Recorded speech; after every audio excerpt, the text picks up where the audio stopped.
US something जो भी आ रहा है, ठीक है।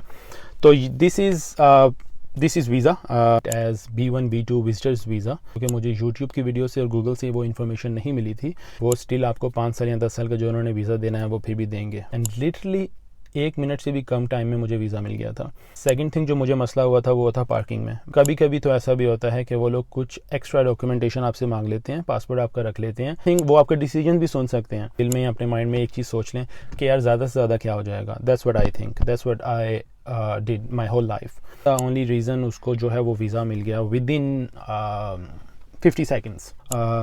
It's okay if you are non-Muslim. I still want to help you guys as well. तो हेलो एवरीवन, मेरा नाम शायर मुख्तार है और आज की इस वीडियो में I am going to talk about US visa. आप लोगों को थंबनेल से भी पता लग गया होगा। I recently got my US visa अल्हम्दुलिल्लाह। We call it as B1 B2 visitors visa. ये या तो 5 साल का होता है या 10 साल का होता है। पहले पाकिस्तानी पासपोर्ट पर भी 10 साल का मिलता था, बट अब पाकिस्तानी पासपोर्ट पर ये 5 साल का मिलता है। एंड अदर पासपोर्ट्स पर जैसे कि इंडिया के पासपोर्ट पर ये 10 साल का मिलता है। विजिटर वीज़ा होता है, आप लोग जब मर्ज़ी आ जा सकते हैं। मल्टी एंट्री वीज़ा होता है ये। और अगर आप लोग कनाडा में हैं तो आप लोगों के लिए जाना और भी ईजी होता है। 2 घंटे की ड्राइव है, आप लोग यूएस पहुंच जाते हैं। आपको कोई फ़्लाइट लेने की भी ज़रूरत नहीं पड़ती। First thing. सेकंड थिंग ये कि I am going to talk about some things जो कि मुझे यूट्यूब की वीडियो से और गूगल से वो इन्फॉर्मेशन नहीं मिली थी, and I want you guys to know कि वो इन्फॉर्मेशन कहाँ पर यूज़ हो सकती है और वो कितनी इंपॉर्टेंट है। पहले मैं अपना पासपोर्ट ओपन करता हूँ, देखता हूँ किस तरह कितनी देर का मिला है। मैंने अभी तक खुद भी नहीं देखा इसको, अभी ही मैं इसको पिक कर आ रहा हूँ पासपोर्ट को। तो ये पासपोर्ट इस तरह के एनवेलप में आता है, ठीक है। फिर मैं आप लोगों से अपनी टाइमलाइन भी शेयर करता हूँ। सबसे पहले तो मैं देख लूँ कितनी देर का मिला है जी, ठीक है। इशू डेट, एक्सपायरी डेट, वही 5 साल का मिला है। 2029 तक मिला है मुझे ये। तो इसी तरह होता है ये। पाकिस्तानी पासपोर्ट पर भी ये 5 साल का मिलता है, और इंडियन पासपोर्ट पर या अदर पासपोर्ट्स पर ये 10 साल का मिलता है। तो स्टैंप लग गई है। I am not going to show that. बाकी ये कि एक और चीज़ जो मुझे पहले नहीं पता थी वो ये कि यूएसए के वीज़ा के केस में अगर आपका पासपोर्ट की एक्सपायरी पहले है तो they do not care about that. वो स्टिल आपको 5 साल या 10 साल का जो उन्होंने वीज़ा देना है वो फिर भी देंगे। फॉर एग्जांपल, एक बंदा है, उसका पासपोर्ट एक्सपायर हो रहा है 2029 में, लेकिन उसके 5 साल बनते हैं 2030 में, तो उसको 2030 की स्टैंप लगेगी। कनाडा के केस में ये चीज़ नहीं है। इनके मतलब आप लोग अप्लाई किस तरह करते हैं, आप लोगों ने एक DS-160 फॉर्म होता है, उसको अप्लाई करना होता है, उसको फिल करना होता है। उसको आप लोग खुद फिल कर सकते हैं। मेरे केस में मैंने खुद फिल किया था। बहुत ईजी होता है, थोड़ा सा लेंथी होता है। और वो फॉर्म फिल करते हुए जो भी मुश्किल आपको आए, आप लोग यूट्यूब से वीडियोस देख सकते हैं। बहुत ज़्यादा वीडियोस हैं, बहुत डिटेल्ड में सब कुछ उन्होंने बताया हुआ है कि किस तरह फॉर्म फिल करते हैं, क्या इन्फॉर्मेशन है जो आपने माइंड में रखनी है, क्या इंपॉर्टेंट चीज़ें हैं जो आप लोगों ने कंसिडर करनी है। कुछ भी झूठ ना बोलिएगा, कुछ भी मिसरिप्रेजेंट ना करिएगा, कुछ भी छुपाइएगा नहीं। ये 3 चीज़ें आपने कंसिडर करनी है, एंड वो आप फॉर्म फिल कर लेंगे। फिर आप लोग फ़ीस पे करेंगे। मुझे अब याद नहीं है फ़ीस कितनी थी। एज़ फॉर आई रिमेंबर 160 या 260 USD थी। 160 थी आई गेस, ठीक है। मैंने जो अप्लाई किया था वो किया था 23 जून 2023 में। मुझे जो इंटरव्यू की डेट मिली थी वो मिली थी 2025 की। मैंने इसको रीस्केजुअल किया। आप लोग देख सकते हैं रीस्केजुअल किस तरह करते हैं इंटरनेट पर, बहुत इजी है। आप लोग रीस्केजुअल करते रहते हैं, लेकिन रीस्केजुअल में भी डेट्स अवेलेबल नहीं होती। राइट नाउ मैं मतलब कनाडा में हूँ, टोरंटो में हूँ। तो टोरंटो का जो वेट टाइम है दैट इज़ 780 डेज़, मतलब मोर देन 2 years ऑलमोस्ट। ये टाइम जो है वो फ्लक्चुएट होता रहता है। तो you have to consider that as well. अगर आप लोगों को कोई एमरजेंसी है, कोई जल्दी है, तो आप लोग अपना प्रोसेस जो है वो एक्सपीडिएट करवा सकते हैं। उन लोगों को नीचे वहाँ पर एक टैब दिया हुआ होता है, जब आप लोग अप्लाई करते हैं वहाँ से आप लोग वो भी देख सकते हैं। तो कुछ चीज़ें हैं जो इम्पोर्टेंट हैं, जो कंसीडर करने वाली हैं। पहली चीज़ तो ये कि आपने DS-160 को फॉर्म को ध्यान से फिल करना है, सारी इन्फॉर्मेशन सही लिखनी है, क्योंकि और आप लोगों ने जब वो फॉर्म फिल कर लेना है तो कोशिश कीजिएगा सारे स्क्रीनशॉट्स अपने पास रखिएगा। वही इन्फॉर्मेशन फिर आपने इंटरव्यू में भी बतानी है। कुछ भी ऐसा ना करिएगा कि यहाँ पर आपने कुछ और बोला हो और वहाँ पर जाकर आपको कुछ और बोलना पड़े, पहली चीज़। सेकंड थिंग, आप लोगों ने फ़ीस पे करनी। थर्ड थिंग, आप लोगों ने इंटरव्यू रिस्केजुअल करते रहना है। जो डेट आप चाहते हैं जब तक वो नहीं आपको मिल जाती। मेरे केस में मैंने 3 या 4 बार रिस्केजुअल किया था, तब आई गॉट 22 फरवरी, जो कि अभी पिछले कुछ दिनों पहले गुजरी है। एंड लिटरली 1 मिनट से भी कम टाइम में मुझे वीज़ा मिल गया था। उन्होंने मुझसे सिर्फ 4 क्वेश्चंस किए। एंड फर्स्ट क्वेश्चन वाज मेरा कनाडा में स्टेटस क्या है। सेकंड के मुझे कितनी देर हो गई है कनाडा में। थर्ड के मेरी एजुकेशन क्या है, और फोर्थ मैंने यूएसए में कहाँ जाना है और क्यों जाना है। सिंपल, ये 4 क्वेश्चन है। आंसर्स मैं आप लोगों को नहीं बताऊंगा, एवरीवन हैज़ डिफरेंट केस, आप लोगों के केस में आंसर्स डिफरेंट होंगे। अगर तो आपकी प्रोफाइल बिल्कुल सही है, कोई मसला नहीं है, कुछ आपने पहले झूठ नहीं बोला, कुछ आप बाद में झूठ नहीं बोल रहे, तो ज़्यादा मसला होना नहीं चाहिए। क्योंकि देखें यार, ये विजिटर्स वीज़ा है, विजिटर वीज़े में ज़्यादा मसला नहीं होता। ग्रीन कार्ड नहीं है, ये कुछ ऐसा नहीं है जो जिसमें मुश्किल हो कुछ, तो इसलिए ये बिल्कुल ईजी होना चाहिए। कुछ डिपेंड ये आप लोगों के वीज़ा ऑफिसर पर भी करता है। वीज़ा ऑफिसर जो है वो कभी कभी काफ़ी चीज़ें मांग लेता है, काफ़ी इन्फॉर्मेशन मांग लेता है। मेरे केस में जो मेरी साथ वाली विंडो पर लड़का था, उसको 10 मिनट से भी ज़्यादा लगे होंगे, उससे वो डॉक्यूमेंटेशन मांगी जा रहे थे और वो प्रोवाइड करी जा रहा था। तो आप लोग सारी डॉक्यूमेंटेशन लेकर जाएँ। जब आप लोगों का इंटरव्यू होगा उससे पहले आप लोगों को एक ईमेल आती है, उसमें वो बताते हैं कि जी कौन से डॉक्यूमेंट्स जो हैं वो आपने साथ लेकर जाने हैं। वो डॉक्यूमेंट्स लाजमी लेके जाइएगा और साथ सपोर्टिंग डॉक्यूमेंट्स भी लेके जाइएगा। फॉर एग्जांपल, अगर वो कह रहे हैं कि who is sponsoring you, DS-160 में वो पूछते हैं ये बात, और आप कहते हैं कि जी मैं अपना खर्चा खुद उठाऊंगा, सेल्फ स्पॉन्सर कर रहा हूँ मैं अपने आप को, तो आप लोग बैंक स्टेटमेंट लाजमी लेके जाइएगा। फिर उसके बाद अगर आप वर्क परमिट पर हैं तो आप अपने रेज्यूमे साथ लेकर जाइएगा जिसमें आपका सारा वर्क एक्सपीरियंस शो हो रहा हो। फिर आपकी एजुकेशन की जो डेट्स हैं वो सही होनी चाहिए। मतलब जब आप लोग ये फॉर्म फिल करते हैं DS-160 का, उसमें वो पूछते हैं किस मंथ में, किस ईयर में आप लोग ग्रेजुएट हुए। फर्स्ट कर लें, आप कहते हैं 2016 और इंटरव्यू में आप कहते हैं 2015, या अगर आप रेज्यूमे में कहते हैं 2014, तो ये यहाँ पर चीज़ें जो हैं वो डिफरेंट होंगी, तो वो मसला होगा आपके लिए। कोशिश करें हर जगह आप लोगों की डेट्स वगैरह सेम हो। फर्स्ट कर लें एक गलती हो गई है DS-160 में, उस गलती को फिर गलती ही रखें, बाद में भी आप वही कंटिन्यू रखें, क्योंकि विजिटर्स वीज़ा इसकी आपके ऊपर कोई इम्पैक्ट नहीं पड़ेगा इससे। जब तक आपके पास वीज़ा आ जाए उसके बाद आप हर जगह दोबारा सही से यूज़ करें सारी चीज़ों को। तो दैट इज़ द थिंग जो आपको कंसिडर करनी है। सेकंड थिंग जो मुझे मसला हुआ था वो था पार्किंग में। मैं लेट हो गया था काफ़ी।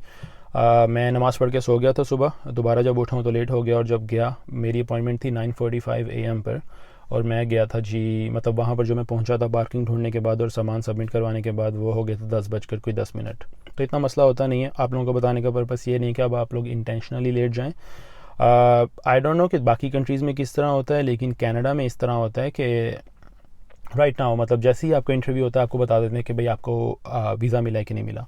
इन माई केस मेरे से उसने 4 क्वेश्चन किया और उसने कहा congratulations, you have got your visa.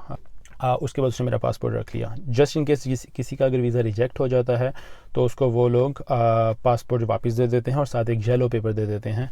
और कभी कभी तो ऐसा भी होता है कि वो लोग कुछ एक्स्ट्रा डॉक्यूमेंटेशन आपसे मांग लेते हैं, पासपोर्ट आपका रख लेते हैं और आप लोगों को वो डॉक्यूमेंटेशन बाद में उनको ईमेल करनी होती है। हर एक का केस डिफरेंट होता है। मेरे केस में जो सिनेरियो था वो मैंने आप लोगों को बता दिया।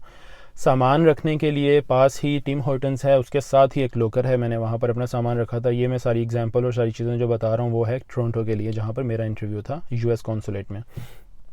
सेकंड जो मुझे मसला हुआ था वो गाड़ी की पार्किंग में हुआ था। मैंने जहाँ पर गाड़ी पार्क की थी मैं उसका एड्रेस मेंशन कर दूंगा, आप लोग देख लीजिएगा। और भी पास बहुत पार्किंग होती हैं, लेकिन जब टाइम गुजर रहा होता है और आपकी अपॉइंटमेंट से ऊपर का टाइम जा रहा होता है तो आपको कुछ समझ नहीं आती। मेरे केस में ऐसा ही हुआ था। मुझे बस जहाँ जगह मिली, तकरीबन कोई 10 मिनट की वॉक पे मुझे जगह मिली थी और मैंने वहाँ पर पार्क कर दिया। सामान मैंने सबमिट करवाया। जब मैंने सामान सबमिट करवाया मैं अपनी वॉच सबमिट करवाना भूल गया। अब जो है स्मार्ट वॉच वो भी अलाउ नहीं है। अब मैं मतलब बाद में फिर एक और जगह गया, वहाँ पर वॉच सबमिट करवाई। फिर जब मैं वापस आया तो मतलब 10:20 15 मिनट हो गए थे ऑलमोस्ट, लेकिन उन्होंने मुझे मतलब जाने दिया अंदर। इंटरव्यू हुआ। एक और बात जो मुझे थोड़ी इतनी अच्छी नहीं लगी वो ये थी कि मतलब आप लोगों की सारी चीज़ें वगैरह चेक हुई। चीज़ें चेक होने के बाद आपके फिंगरप्रिंट्स होते हैं। फिंगरप्रिंट्स होने के बाद आपका इंटरव्यू होता है। तो एक लाइन में आप लग जाते हैं। जिस लाइन में आप लोग लगते हैं उसी लाइन से आप आगे विंडो में जाते हैं, आपका इंटरव्यू हो जाता है। तो मतलब जो आपके पीछे लोग हैं ना, पूरी जो लाइनें होती हैं 2 या 3 लाइनें, they can hear everything. First thing. Second thing, वो आपका डिसीजन भी सुन सकते हैं। तो मतलब एक तो आपका अगर वीज़ा रिजेक्ट होता है तो आपको तो एम्बेरसमेंट होगी, लेकिन इतने लोग जो पीछे खड़े हुए होते हैं वो भी सारे सुन रहे होते हैं कि भाई इस बंदे को वीज़ा नहीं मिला। कनाडा जैसी कंट्री में अगर इस तरह का काम हो रहा है तो मतलब दैट इज़ बैड। मुझे अच्छा नहीं लगा। भाई अगर किसी को अगर वीज़ा नहीं लग रहा है तो मतलब it should be confidential, right. लेकिन पीछे से सारा नज़र भी आ रहा होता है। क्वेश्चन वो क्या कर रहे हैं वो भी पता लग रहे होते हैं। रिजेक्शन है या एक्सेप्टेंस है वो भी पता लग रहा होता है। बाकी इंटरव्यू से पहले जो थोड़ी सी धक धक आपके दिल में होती है वो तो होगी, हर एक को होती है। It's not a big deal. अपने आप को यूज़ टू कर लें। मेरे केस में व्हाट आई डू इज़ 2 तरीके होते हैं। फर्स्ट थिंग या तो आप सब कुछ अल्लाह ताला पर छोड़ दें, जो कि बेस्ट तरीका है। सेकंड थिंग ये कि आप अपने दिल में या अपने माइंड में एक चीज़ सोच लें कि यार ज़्यादा से ज़्यादा क्या हो जाएगा। That's what I think, that's what I did my whole life.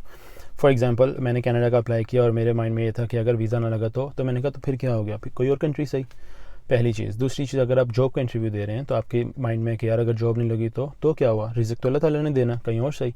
तो जब तक आपके पास ये होगा ना कि यार यहाँ पे लाइफ ख़त्म नहीं हो रही, तब तक यू हैव अपॉर्चुनिटीज़। अब अगर यूएसए का ना मिलता दोबारा अप्लाई कर दो, फिर नहीं मिला दोबारा अप्लाई कर दो, it's not the end of the world. अब लोग कहते हैं भाई कनाडा में पीआर ना मिली तो क्या हो जाएगा, डेफिनेटली मतलब आप लोगों ने इतने पैसे लगाए होते हैं, इतना सरमाया लगा हुआ होता है, टाइम वेस्ट होता है, सारा कुछ डेफिनेटली ठीक है, लेकिन still it's not the end of the life. Life moves on. मैं एक छोटी सी बात ये शेयर करना चाहूँगा कि मतलब जब आप लोग DS-160 फॉर्म फिल करते हैं, there is this one thing, वो आपसे पूछते हैं कि do you have any relative or any friend or someone who is in USA। ये मैंडेटरी है, इस पर स्ट्राइक लगी हुई होती है, आपको किसी बंदे का नाम, एड्रेस और ईमेल देनी होती है। I contacted one of my friends, she is in USA। मैंने उसको कहा कि यार मुझे तुम्हारा नंबर मेरे पास है, मुझे चाहिए तुम्हारा एड्रेस और तुम्हारी ईमेल, बिकॉज मैं फॉर्म फिल कर रहा हूँ।